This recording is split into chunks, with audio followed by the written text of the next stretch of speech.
Am I the butthole for backing out of an agreement I never made? 2 months ago, my dad, 54M, approached me with an opportunity to buy a female Labrador puppy from his friend, let's call him Joe, who shows and breeds pedigree Labradors. According to my dad, Joe was offering me the Labrador puppy for a heavily discounted rate, $80, because I was his friend's daughter. Nothing else was mentioned to me about why the puppy was so cheap, but I assumed my dad's friend Joe was just being generous. Looking back, I was definitely naive, but I'd been wanting a Labrador pup for a long time, and then the offer was just too good to pass up. That same day, I drove over 2 hours to Joe's farm to collect my new 3-month-old Labrador puppy and sign the paperwork transferring the ownership of the pup to me. Joe never mentioned anything else about the terms of the sale, and I never signed any other paperwork or contract regarding further terms. I want to stress that in the period directly after the sale, neither Joe nor my dad discussed with me the apparent extra terms I had supposedly agreed to. Until recently. I mentioned to my dad that I had booked Jennifer, name of pup, for her desexing next month, and my dad immediately told me I had to cancel. He went on to explain that he had agreed, on my behalf, to allow Joe to use my Labrador to breed more pups for him to sell. This is apparently why I was able to buy Jennifer for such a discounted rate. I was shocked but frankly not surprised, since my dad has a long history of neglecting to mention important details / lying by omission. As far as I'm concerned, I never agreed to these terms, so I'm not bound to them. Dad and Joe may have had a verbal agreement, but I am the legal owner of Jennifer, and there was no verbal, or written, agreement between me and Joe, so I don't care. I called Joe and made it crystal clear to him that I absolutely was not planning to breed Jennifer, let alone give him the puppies to sell. He was upset, called me a few choice names, and demanded I pay back the difference between the discounted rate and the normal rate for Jennifer, since I wasn't breeding her for him. I refused because I legally own Jennifer now and the sale is over. If he wanted me to breed Jennifer, he should have talked to me about this personally, because I was the buyer, not my dad. Joe is apparently fuming. My dad is angry because he doesn't understand why it's a big deal, and other extended family members who know Joe think I'm being a bitch and should at least pay him back the difference. But I honestly just don't feel like I'm obligated to. It's their fault, especially Joe, for not mentioning these extra terms to me before the sale. He's the seller and he should know better when conducting his business. Also, according to the agreement, I would have to breed Jennifer whenever Joe wanted, so I'm guessing non-stop. Plus, Joe would not have to pay for Jennifer's medical expenses when pregnant, and that would all come out of my pocket. Hard pass. NTA. Make sure you have your dog chipped and some sort of tracking device on the collar. I wouldn't trust Joe or your father not to try to take the dog back. Maybe also look into getting some cameras put up at your place. Small tattoo in the dog. It makes it easier to know it's your dog, and microchip can slip placement. I'd honestly do both though. Tattoos aren't very good in my opinion. My last dog had one in his ear and it faded pretty fast. By the end of his life, it was basically gone. It kind of just needs to be there until the operation. After it's done, they will not want anything to do with a dog that can't breed, although I would not want them near the dog even after the operation. Till people tattoo their dogs to aid in identification. And if they've been spayed. Both of our dogs were given a small tattoo, an emerald green line between their nipples, while under anesthesia from being spayed. No torture of tattooing, but it would help signal to ASPCA/Humane Society/ etc. If they ever got lost that they'd been spayed, so no one else would try to spay them, only to open them up and discover there's nothing to remove. You'd think they'd X-ray before performing an invasive procedure on a living animal, no? Fairly simple procedure, carried out very often. Cost of an X-ray isn't really justified. More importantly, X-rays don't look at soft tissue. Whether or not ovaries/uterus was present may not be able to be determined from an X-ray. CT, MRI, or maybe ultrasound would be indicated, and all are more expensive than X-ray. While yes, in hospitals on humans we would do imaging, CT in this case, it's the fastest, it's expensive, and honestly I can't blame charity-based orgs like SPCA for cutting those costs. A new CT machine costs hundreds of thousands if not millions of dollars, which is an awful lot of money to fundraise for a small organization. Mostly correct. We can see soft tissue on radiographs, but an empty uterus is not visible on plain radiographs. We can usually see a pregnant uterus or one full of pus though. We had this with a cat that adopted us. Vet couldn't pick up signs of her being sterilized, opened her up for nothing. Still got the bill. Would recommend for female pets. Males are a bit more obvious if done when they are small. That tattoo helps with the opposite problem too. We had a rescue pup and she had a scar on her belly. Rescue group told us that either she had been fixed or she'd had a C-section. In our case, she went into heat shortly after being adopted, so it was definitely a C-section scar.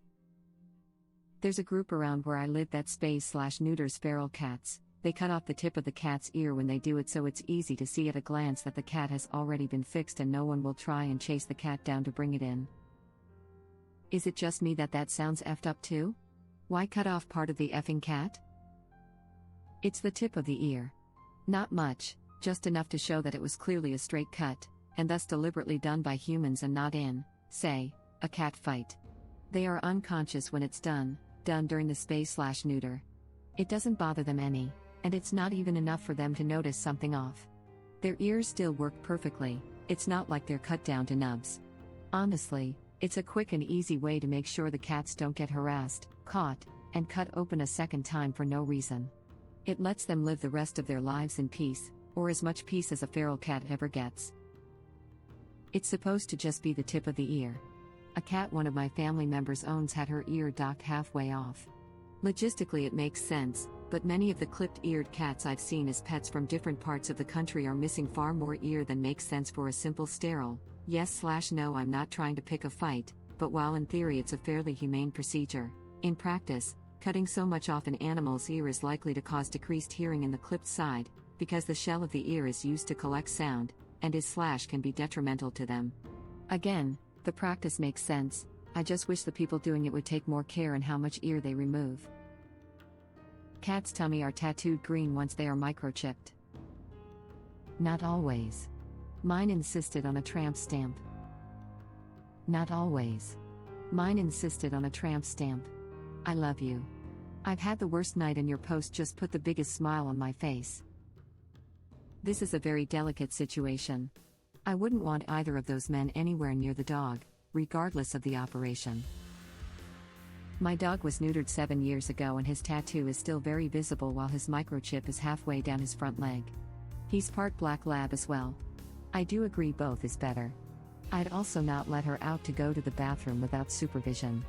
We have cameras on both gates and backyard that alert with motion. My other question is, if this guy is such an experienced breeder, why wouldn't know to have a detailed contract? And who would agree to pay all vet expenses if the dog is pregnant when they won't benefit from the sale of the puppies? Sounds like this guy and Op's dad had some agreement to profit off Op's naivete. NTA, by the way. Backyard breeder. Yes. Joe is kind of the definition of sleaze, not to mention animal abuse, trying to get his friend's kid to pay for his puppy mill operation. Dad isn't much better. Keep Jennifer out of their hands. Not the butthole. I wouldn't necessarily say he was running a puppy mill. But he's definitely a backyard breeder. Completely lacking in professionalism. Yeah, that was my first thought. I've known too many professional breeders to think they'd pull a sleazy stunt like that. They have a reputation to uphold.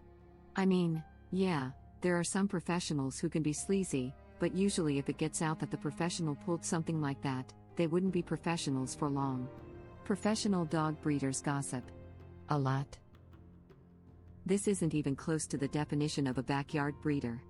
If he was, he probably would have kept the puppy and bred her at his property. A lot of responsible breeders do a form of this in terms of co-ownership with dogs so that they can have multiple dogs in a program yet they live the good family life. However, those are usually heavily contracted arrangements and 90% of the time the breeder covers all medical expenses for the entire life of the dog. Which is very pricey and worth a few litters to some people. It sounds irresponsible and butthole-ish for sure. There is no way of knowing if he does his due diligence by genetically testing and not line breeding too closely. Op only said that he breeds good dogs. That's not being a backyard breeder with zero knowledge, experience and disrepute. He does sound like a dick though. NTA, keep your dog safe. I mean, He's clearly not anything close to serious. What kind of breeder sells the mother and completely abdicates responsibility for all care? He's trying to set up cut-rate puppy franchises where someone else eats the cost of running it and he gets all the profit. Yes, they do fade but can also be redone, but it should last long enough for the dog to be done with the breeding age. I wonder what ink is used in the ears of NGA greyhounds. I have a 10 and a 12 years old, just checked, and still readable in 3 out of 4 ears. 4th ear, I can tell ink is there, but I cannot clearly read that tat. Ear size and shape affects it, because the skin takes more wear and tear on big, soft floppy ears than it does on smaller, tighter ears like greyhounds. It's part of what causes faster wear on human tattoos, too. Tats on high-touch surface areas need to be redone sooner. Thanks. That also would explain why part of my tat on my shoulder blade is slightly faded more than the rest of it. It sits under my bra strap. I also am apparently part dragon because of the dry skin across my back in the winter. Laughing out loud, I feel like I am molting. That constant little bit of friction will do it. It's part of why some tattoo artists won't do certain places. Too much trouble with people getting upset when things like edge of hand or side of foot tattoos wear faster and or unevenly. We got a cat 10 years ago from the shelter with a tattoo. It's still as clear as when we first got her.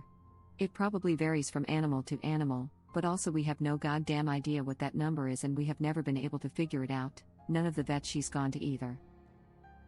My 15 years old cat still has hers from her desexing. They just do a line in the ear here though, not a number. My cat had a little flower tattoo on her belly. I always loved it. My dog has one from being spayed. They used a blue-green ink and made a very shallow incision near her sutures, and it's been years since then, still there. Common for shelters and rescues, so anyone else that could come across the dog in the future would know they are fixed. Yes. Have her chipped at the time of spay surgery, ASAP. Once Jennifer can't be bred, she's useless to Joe, so getting that done would be at the top of my priority list. NTA. Absolutely NTA. Though we are going to need original post to pay the puppy tax. Yes. Puppy tax. Puppy tax? Sorry, never heard of it before. Reddit thing, right? Basically, show us that dog. Post a pic. Also start documenting everything, in the event Joe starts harassing you. File a restraining order if he does. Sorry, your dad is a dick, too. NTA.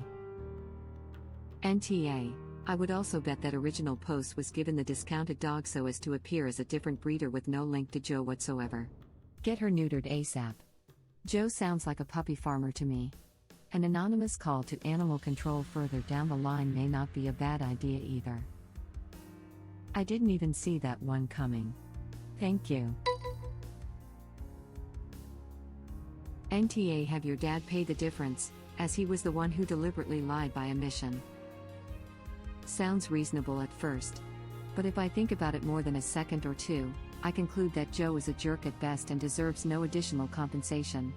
Seriously, who assumes that another person is going to properly care for a pregnant dog, and see a litter of puppies through to 8 weeks of age, without first having a conversation with them? If Joe is actually a professional breeder, I've dealt with both serious pro and casual amateur dog breeders, neither would have been as cavalier as this shady Joe dude. He should have spelled everything out to the buyer in advance. Even if he was giving the dog away, he should have spelled everything out. I agree with Op. She has the transfer of ownership papers, Joe has diddly. She wins. Joe can get a lawyer if he thinks he's been wronged. Second this. And Jennifer got really lucky. NTA, the dog is your dog, and you do not owe anyone anything. You are absolutely correct that if the terms of the sale included making the dog available for breeding, that the transfer of ownership paperwork needed to include that information. It didn't, and nothing else was signed. There isn't crap anyone can do, legally. Do be careful though, because I wouldn't put it past a scorned vibe, and frankly, that's what he sounds like with this attempt to force you to breed dogs for him, to steal your dog.